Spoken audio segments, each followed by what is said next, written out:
Muchas gracias, Juan Luis. Gracias a todos ustedes. Agradezco la presencia de todos los medios de comunicación. En particular, agradezco la presencia de don Ignacio Loyola. Muchas gracias por estar aquí presente. También al presidente del Comité Directivo Municipal, muchas gracias por la presencia. A mi amigo y compañero Eduardo Nava, al igual que a Guillermo Tamborrell, que por aquí también lo vi, y a todos ustedes, a Julio Sentíes, muchas gracias. Por supuesto, a quienes también nos acompañan, mi esposa Paulina Velasco, muchas gracias. Al doctor Jorge Palacios, diputado de la Asamblea del Distrito Federal, que me va a acompañar en la gira del día de hoy por el estado de Querétaro. Bueno, pues en primer lugar vengo con un propósito muy definido, muy claro. Vengo a invitar a todos los militantes activos y adherentes del partido para que se sumen, para que se unan a este movimiento que estoy encabezando, que le hemos puesto, que le hemos llamado México Adelante. México Adelante es un movimiento integrado por panistas de todo el país. Ya tenemos representación en 32 entidades de la República, aquí en Querétaro, con la presencia de Ignacio Loyola, que mucho le agradezco que esté aquí con nosotros y que pues nos esté acompañando en este ejercicio y en este movimiento. También quiero decirles que tenemos ya 56 puntos distribuidos en toda la República, ya con un equipo de coordinación bien puesto, firme, trabajando de manera muy intensa. El movimiento México Adelante en esta primera etapa se ha propuesto como tarea fortalecer al partido. Es el momento del partido y lo deseo enfatizar porque es el momento de ponernos a trabajar para ampliar y fortalecer nuestra estructura territorial, para ampliar y fortalecer nuestras ideas, que se vayan afinando para que después se recojan en la plataforma del partido y que sean las ideas que podamos ofertar el próximo año en la campaña constitucional, y también fortalecer al partido en una cuestión fundamental, que es la unidad de nuestro partido, que más allá de intereses personales, más allá de proyectos en curso, está el partido. Entonces, por eso le hemos llamado México Adelante a esta etapa, la etapa del partido. La etapa en donde nos tenemos que poner auténticamente en acción, a trabajar todos juntos, buscando que la unidad sea la prioridad y que independientemente de que ya se empiecen a forjar los grupos, que empiecen a apoyar a los aspirantes, que pensemos siempre en el partido porque es la fortaleza del partido lo que nos va a permitir ganar el próximo año. También he venido yo comentando algunas cuestiones que quisiera yo compartir con ustedes. En primer lugar, que estoy en contra de la política de designaciones, no creo en ella, sí creo que debe haber designaciones, pero excepcionalmente, que es muy importante que el Comité Ejecutivo Nacional de nuestro partido pudiera reconsiderar para que el militante de base, el militante de a pie, el militante que nos hace ganar las elecciones, el militante que espera poder elegir a sus propios candidatos lo haga. Y solamente es excepcional el ejercicio de las designaciones por parte del Comité Ejecutivo Nacional. Yo aspiro a poder representar y encabezar un movimiento de militantes libres, de militantes que quieren ser participativos del partido, y participativos quiero decir votar, opinar, tener un espacio, para que el partido pueda estar lo suficientemente fuerte por la militancia. La fortaleza del partido es el militante de base, un militante libre, un militante que no acepte consignas, un militante que viva la propia cultura democrática de Acción Nacional. Por eso también este movimiento México Adelante lo que busca es fortalecer la democracia interna, algo fundamental, y por eso mi opinión muy clara en contra de este número tan alto de designaciones que ha resuelto hacer el Comité Ejecutivo Nacional, y que podamos regresar realmente a la base, al militante que nos hizo ganar en el año 2000 y al militante que nos hizo ganar en el año 2006. Pues con esta idea, en esta etapa de fortalecimiento del partido, es como se da esta gira del día de hoy. Voy a estar aquí en Querétaro capital, voy a también ir al municipio de Corregidora, al municipio de Amealco, y voy a estar sobre todo buscando a ese militante libre, a ese militante que no acepta consigna, a ese militante que quiere integrarse a un movimiento que nos permita un partido fuerte, unido, un partido vigoroso, un partido que pueda ganar la contienda constitucional del próximo año. Este es el objetivo. Además me da mucho gusto regresar aquí a Querétaro. Me trae muchos recuerdos y no quiero dejar pasar uno de ellos que para mí es tan importante como simbólico. La primera campaña que participé como militante del partido, el primer evento en el cual tuve la oportunidad de hablar por un candidato fue precisamente aquí en Querétaro. Estuve en el inicio de la campaña de mi amigo Nacho, primer gobernador panista de aquí de Querétaro. Recuerdo ese día cuando se abrió la campaña de Ignacio Loyola allá en San Juan del Río, que estaba lloviendo a cántaros y que tuvimos que suspender el evento, no por otra cosa, porque nos estábamos ya electrocutando con el micrófono. Después lo acompañé en distintas ocasiones en su campaña y estuve finalmente el día del triunfo. Me tocó estar aquí, afortunadamente.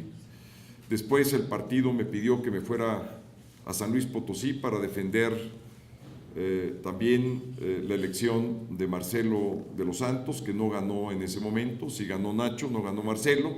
Volví a estar también en San Luis Potosí cuando ganamos allá con Marcelo de los Santos en su segunda ocasión.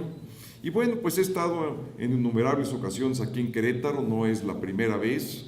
Conozco buena parte del estado, prácticamente casi todos los municipios, en donde he estado por diversas ocasiones a propósito de las actividades de mi partido, el Partido Acción Nacional. Pero como ustedes ven, pues a mí me trae muchos recuerdos Querétaro, y particularmente ese. Fue la primera vez que participé yo en un evento, fue aquí en Querétaro, en San Juan del Río, en la primera campaña que participé ya como militante. Y además en esa ocasión pues no podía estar mejor acompañado, sino con quien después fue el primer gobernador del estado, y también, por cierto, estaba Diego Fernández Ceballos y toda la familia Fernández Ceballos ahí acompañándonos en San Juan del Río en el inicio de esa campaña. Pues con esto les agradezco y estoy a sus órdenes para las preguntas que tengan a bien formular. Senador, Raúl Moreno, director del Noticiero de Radio Capital. Sí. Muy buenos días. Buenos días.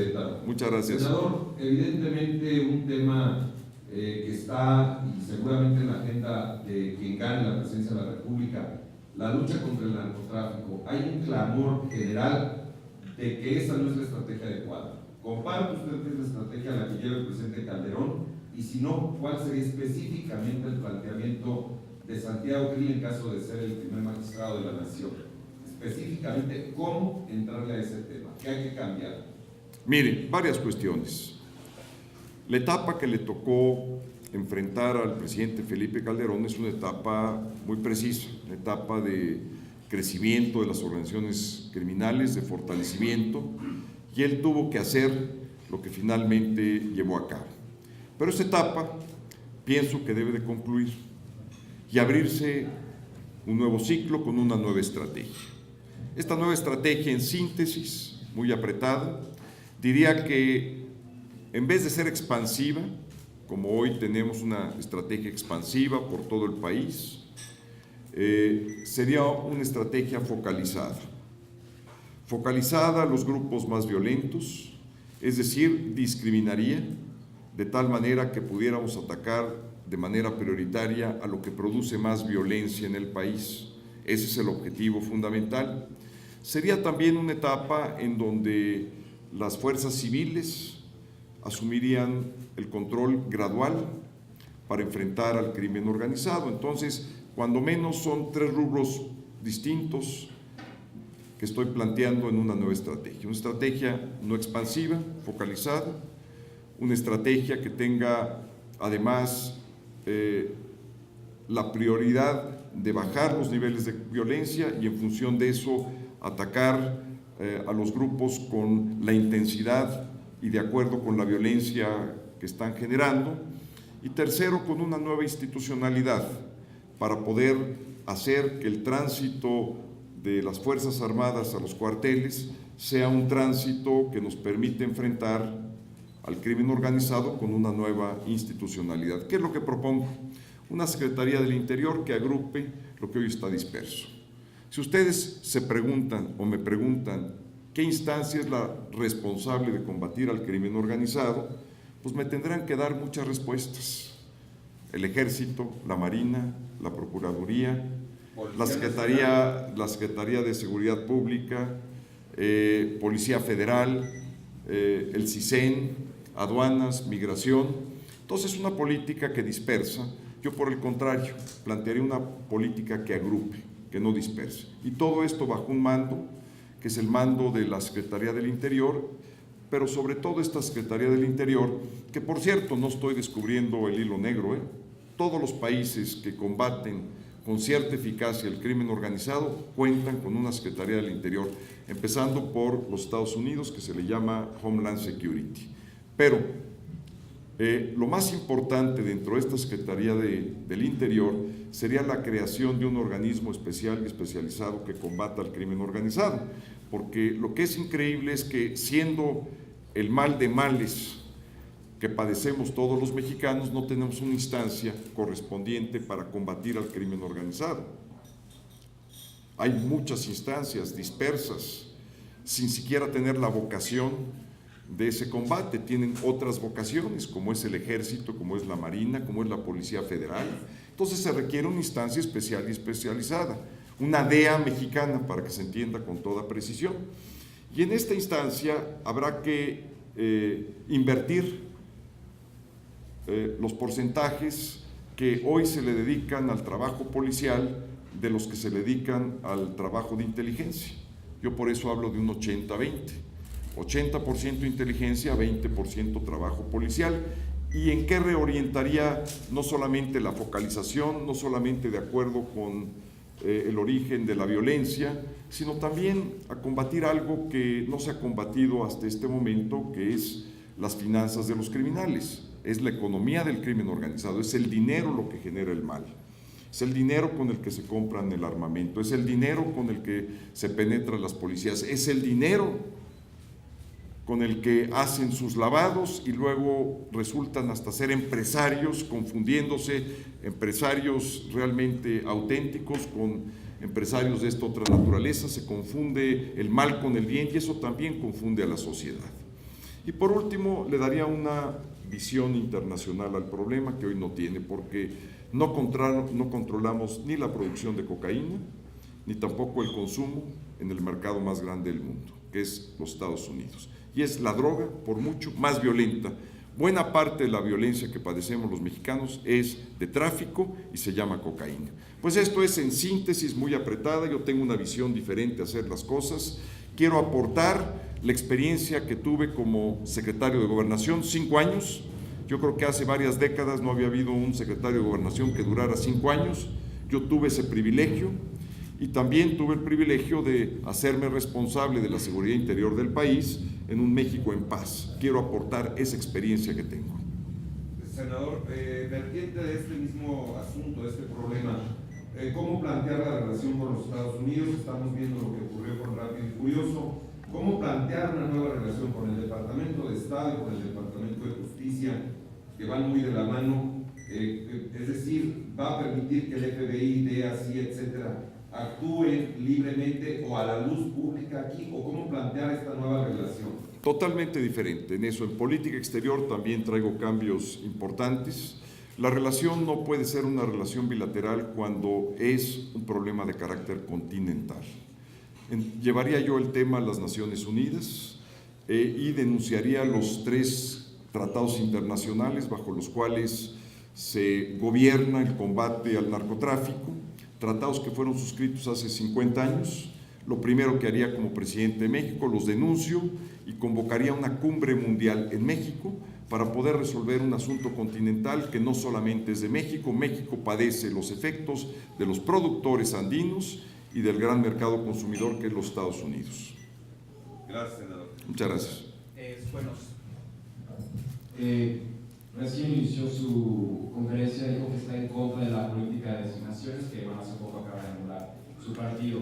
Recién un integrante del PAN dijo que esta política pues favorece directamente a Cordero. ¿Es así o cómo ve usted esta? Mire, yo me opongo por principio, porque pienso que el militante es el que debe designar y elegir a su candidato y nadie más. Es el momento más importante de la democracia. Yo no me quiero imaginar de quienes han venido trabajando por meses o quizá por años en una candidatura, que ya están organizados, que empiezan a hacer sus tareas, sus trabajos y que de repente dicen, ¿sabes qué? Párele todo. Quien decide soy yo y yo soy el Comité Ejecutivo Nacional. Creo que por principio nos debemos de oponer. Yo estoy analizando cada una de esas posibles designaciones para ver si tienen o no neutralidad política. No he llegado a una conclusión de ello. En ese mismo sentido, el pasado jueves que venía Manuel Espino denunciaba que esto era un error político por parte del Comité Ejecutivo Nacional y advertía que esto era el primer paso para la derrota de Acción Nacional. Esto sería en primera instancia una pregunta si coincide con la percepción de Manuel Espino de que esto sería un paso a la derrota de Acción Nacional. Y por otro lado, este viernes también hubo un foro que organizó la Fundación Colosio en materia de gobernabilidad. Por un lado, el Manuel Beltrones insiste en los gobiernos de coalición para mantener la gobernabilidad del nuevo gobierno, y por el otro lado, Enrique Peña Nieto propone disminuir 100 diputaciones plurinominales porque dice que hay sobre representación de las minorías. Por su parte, en este tema de gobernabilidad, ¿cuál sería la propuesta que usted haría y cómo observa estas propuestas que hacen otras posturas presidenciales? 2 preguntas, 2 respuestas. La primera, yo pienso que lo que debemos de defender en Acción Nacional son los principios. Por eso creo que, además, en el movimiento que estoy encabezando, además de buscar el fortalecimiento del partido, tenemos que buscar la recuperación de nuestros valores, el ejercicio de los valores democráticos. Y uno de los valores fundamentales dentro de la democracia es el derecho a votar y a ser votado. Y dentro del partido lo tenemos que defender. Por eso lo defiendo, más allá de cualquier otra consideración de carácter práctico o electoral. No digo que no sean importantes, pero para mí lo importante es defender el principio. Como defiendo también que el PAN no se corporativice o no venga una cultura de afuera con eventos de acarreos o con líneas o con consignas, que también combato, son cuestiones de principio. Nuestro partido es fuerte porque es democrático. Eso es lo que le da la fortaleza, eso es lo que nos permite enfrentar al PRI, que no lo es, o que tiene unos rasgos todavía autoritarios y de una cultura vieja, y que por otra parte nos permite también defender lo que somos los panistas. Esencialmente somos demócratas, antes que cualquier otra cosa. Lo segundo, Peña Nieto está acostumbrado al doble lenguaje y a la simulación.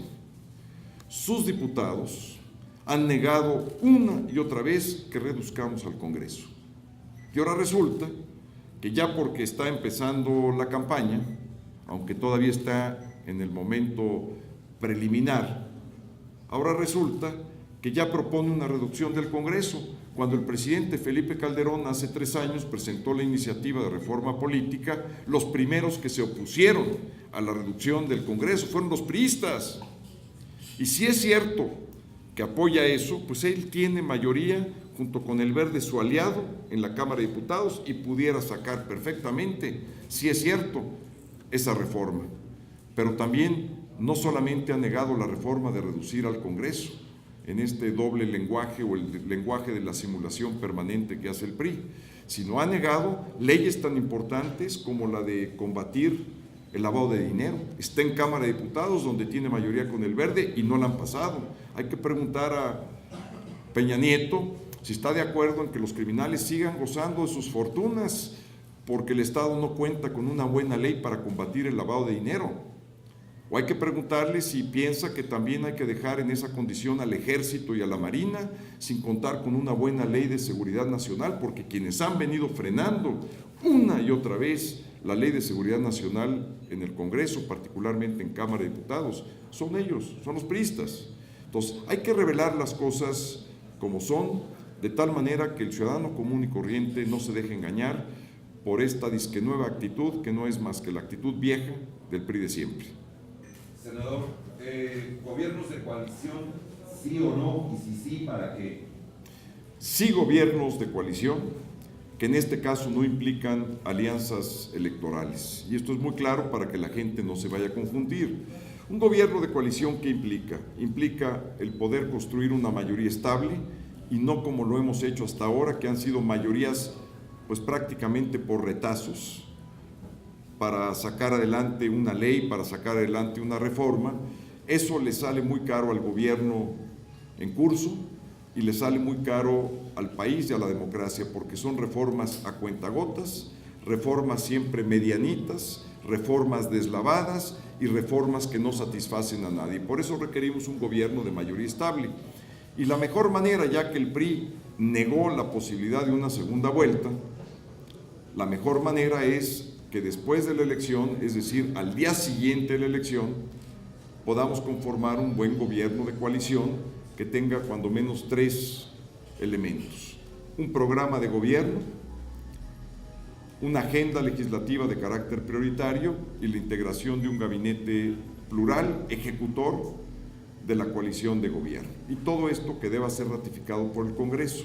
Esto nos permitiría contar con un gobierno de mayoría, sin romper con la pluralidad, porque por cierto lo que está proponiendo Peña Nieto para generar una mayoría es la fórmula de gobernabilidad, es decir, la fórmula que teníamos en los años 70, en los años 80, es regresar al México viejo. Por eso digo, es una actitud simulada lo que realmente está planteando el PRI, porque quiere regresar cuando se construían mayorías artificiales. Por el contrario, un gobierno de coalición es una mayoría natural que surge de la pluralidad, fortalece la pluralidad y genera una democracia eficiente, una democracia eficaz y que socialmente le cumple a la gente. Gracias.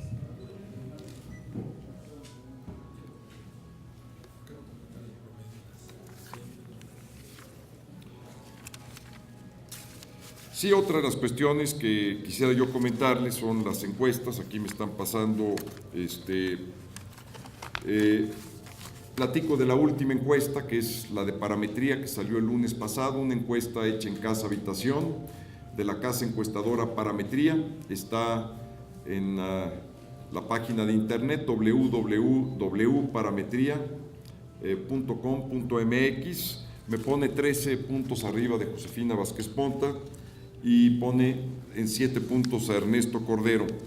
Pero el promedio de las encuestas, incluyendo esta última de Parametría, aquí lo pueden ver, son 7 puntos, son el promedio de todas las encuestas nacionales que han sido publicadas, en donde pues voy arriba prácticamente 7, 8 puntos en el promedio general, que también creo que era importante aquí mencionarles. Pues si no hubiese ninguna otra, Senador, sí hay otra. En el tema de educación, en el tema educativo tan importante, ¿cuál es el planteamiento, incluso para una nueva relación con el propio Sindicato Nacional de Trabajadores de la Educación? Parece ser que la diputada federal con licencia Josefina Vázquez Mota no pudo con la lideresa de este sindicato, abandonó la Secretaría de Educación. ¿Cuál es el planteamiento de Santiago, en el caso de ser presidente, en el tema educativo, donde tenemos un rezago con cifras precisas de la OCDE en México? 3 propuestas muy concretas. La primera, no a una alianza con la profesora Luis Gordillo. No. Los errores se asumen y se rectifican. no más. No más votos a costa de la calidad educativa del país. Que quede muy claro, con nombre y apellido, y con esta respuesta. Segundo, separar las cosas. No podemos juntar lo que ha dado muy malos resultados en educación, que es política partidista, sindicato y sistema educativo nacional. Cuando estas tres cosas se ponen en una licuadora y se les da vuelta, el resultado es muy malo. Entonces hay que separar las cosas. Uno es el partido político de la profesora, con el cual yo no buscaría una alianza.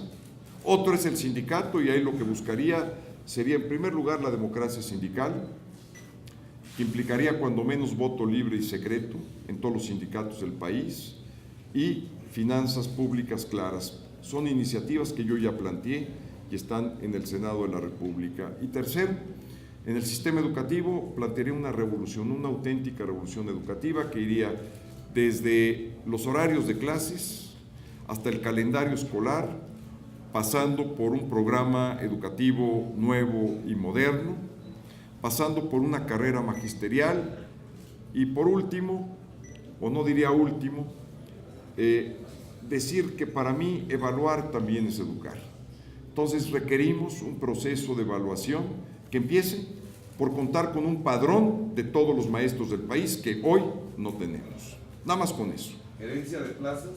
Por supuesto, todo esto tiene que buscar que una carrera magisterial dé como resultado que para ingresar a una magistratura se ingrese por concurso, que para subir un nivel y para poder ir avanzando en esa carrera magisterial también se dé a través de exámenes y evaluaciones periódicas.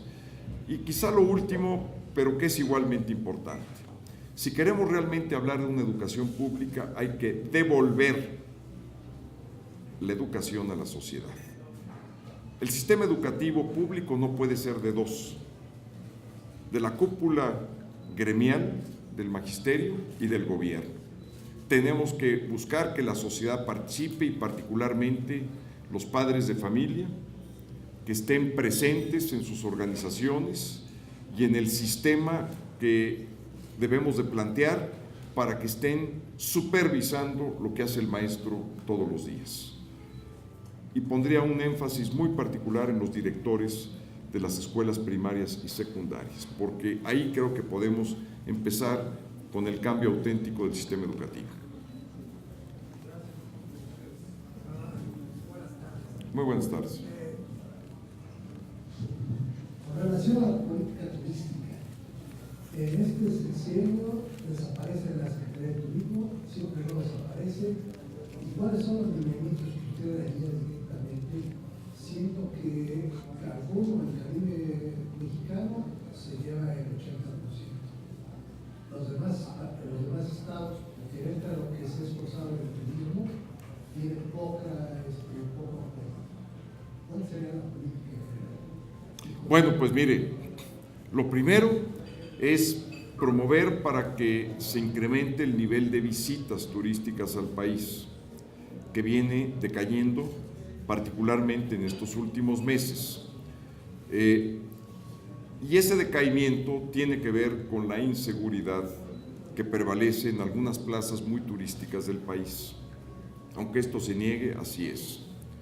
Entonces, lo primero que yo haría es reordenar la seguridad. Por eso tengo un plan tan detallado en una nueva estrategia que baja la violencia y que estoy seguro va a permitir flujos turísticos mucho más abundantes de los que tenemos hoy en día, y que la tasa de crecimiento se vuelva ya una tasa de crecimiento en los primeros años del siguiente gobierno.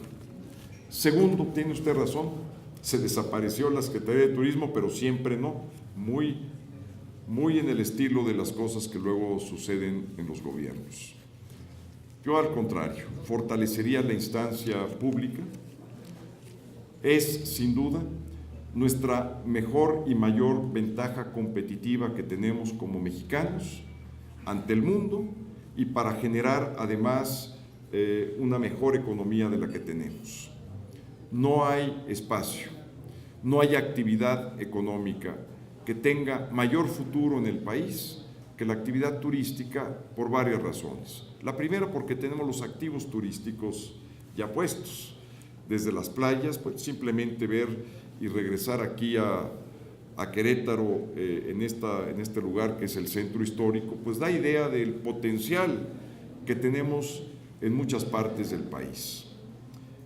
Segundo, porque es una actividad que tiene una intensidad laboral de empleo como muy pocas otras. Y lo que requiere este país es empleo. Y tercero, porque a diferencia de muchos economistas, yo sí creo en política industrial. ¿Qué quiere decir política industrial? Política industrial quiere decir que el Estado mexicano debe de reordenar cierto tipo de prioridades de política económica en donde pueda poner cierto énfasis para que la actividad pueda facilitarse con apoyo de carácter gubernamental en incentivos, tanto fiscales como en apoyos de carácter gubernamental. Y yo creo que hay cierto tipo de industrias que deben ser las industrias nacionales que requieren un apoyo muy, muy especial por parte del gobierno. O sea, esto de la idea de que la mejor política industrial en el país es la que no existe, que fue la idea de todos los economistas pues que prácticamente han venido gobernando nuestra Secretaría de Hacienda, pues es un absurdo, porque hay cierto tipo de industrias donde tenemos ventajas competitivas y donde podemos hacer de esa industria una industria nacional. Y yo no veo otra más cercana, con mayores facilidades, con mayores incentivos que el turismo para el país. Y esto además nos da mano de obra, es decir, empleo, y nos da divisas. Es decir, que nos va a permitir fortalecer nuestra balanza de pago, que como ustedes saben es uno de los ingredientes fundamentales para el crecimiento de la economía. En la fórmula de crecimiento del Producto Interno Bruto, el elemento balanza de pago es uno de los elementos que se toman en cuenta, como es el del consumo, como son las inversiones, pero también Entonces, en función de la atracción de divisas, es algo fundamental. Y otra cosa también, por último, en materia de turismo. Alrededor del 90% de los extranjeros que vienen son americanos. Y yo buscaría, en una política nacional, abrir al mundo México de tal manera que pudiéramos realmente tener plazas competitivas para todas partes del mundo. Y esto creo que lo podemos hacer porque, por otra, si algún lugar tiene una situación de privilegio desde el punto de vista geográfico en el continente americano, pues es México. No vayamos más allá. Entonces, sí soy alguien que piensa que el turismo tiene realmente una orientación, una capacidad y un potencial que debemos auténticamente explotar. Senador, en el tema de las finanzas en este país, donde se requieren finanzas públicas sanas, en un país donde los muy ricos no pagan los impuestos que deben pagar, porque tienen la posibilidad, el modo de grandes despachos, donde los que están en la economía informal tampoco pagan, porque política y electoralmente no es redituable. ¿Qué hacer? Ahora sí que cómo balancear las finanzas donde la clase media estamos sujetos a los dictámenes de las políticas hacendarias? A ver, es que son muchas cosas y no son siempre fáciles de comprimir en 2 palabras. Yo sé.